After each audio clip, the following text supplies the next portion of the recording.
President Trump attacked what he described as the disgraceful hearing on his refugee and travel ban in the U.S. Court of Appeals for the Ninth Circuit.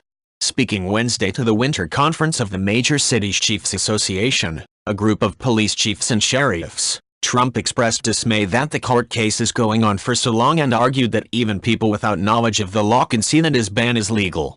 You can be a lawyer. Or you don't have to be a lawyer.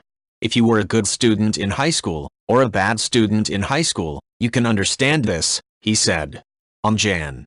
27, Trump signed an executive order blocking citizens from 7 predominantly Muslim nations from entering the U.S.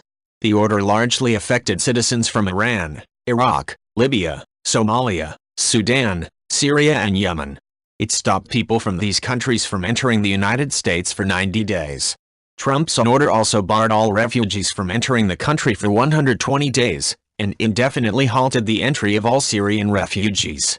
The order inspired widespread protests, and it quickly faced legal challenges, including one from the state of Washington. On February 3, a federal court judge in Washington issued a temporary restraining order halting the ban until arguments in the case could be heard.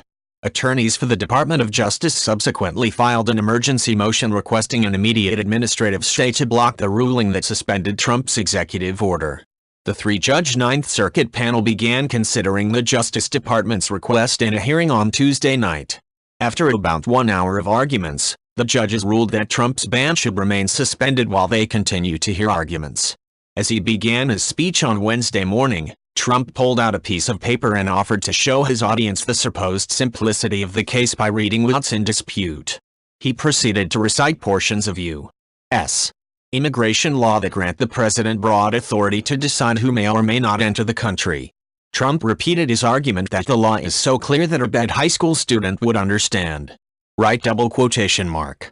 It was done for the security of our nation, the security of our citizens, so that people come in who aren't going to do us harm, Trump said. That's why it was done, and it couldn't have been written any more precisely. It was written beautifully. Right double quotation mark. While the president does indeed have broad power over immigration, Washington State Solicitor General Noel Purcell argued that Trump's executive order violated the Constitution's ban on religious discrimination. Purcell pointed to statements Trump made during his White House bid last year, when he called for a total and complete shutdown of Muslims entering the United States. Purcell also noted that Trump gave an interview on the day he signed the order saying he wanted to prioritize Christian refugees. Trump and other administration officials have repeatedly pushed back on the notion the executive order is a Muslim ban. They have even argued it should not be described as a ban at all, even though the president used the term before and after the recent controversy. Instead, the president's team has taken to describing the executive order as part of Trump's desire to have extreme vetting for people entering the country. Despite the White House's insistence the order is not a Muslim ban, one top Trump ally has suggested it came from Trump's original campaign promise. In an interview late last month, former New York City Mayor Rudy Giuliani claimed he helped draft the order after Trump asked him to find a way to legally implement a Muslim ban. When Yahoo News asked White House Press Secretary Sean Spicer about Giuliani's comments last week, he dismissed them as the mayor's opinion. Right double quotation mark. Though the Ninth Circuit judges decided Trump's order should remain suspended until they finish hearing arguments, a final ruling in the case should come soon. At Tuesday night's hearing, presiding Judge Michelle Friedland said the court would issue its ultimate decision as quickly as possible.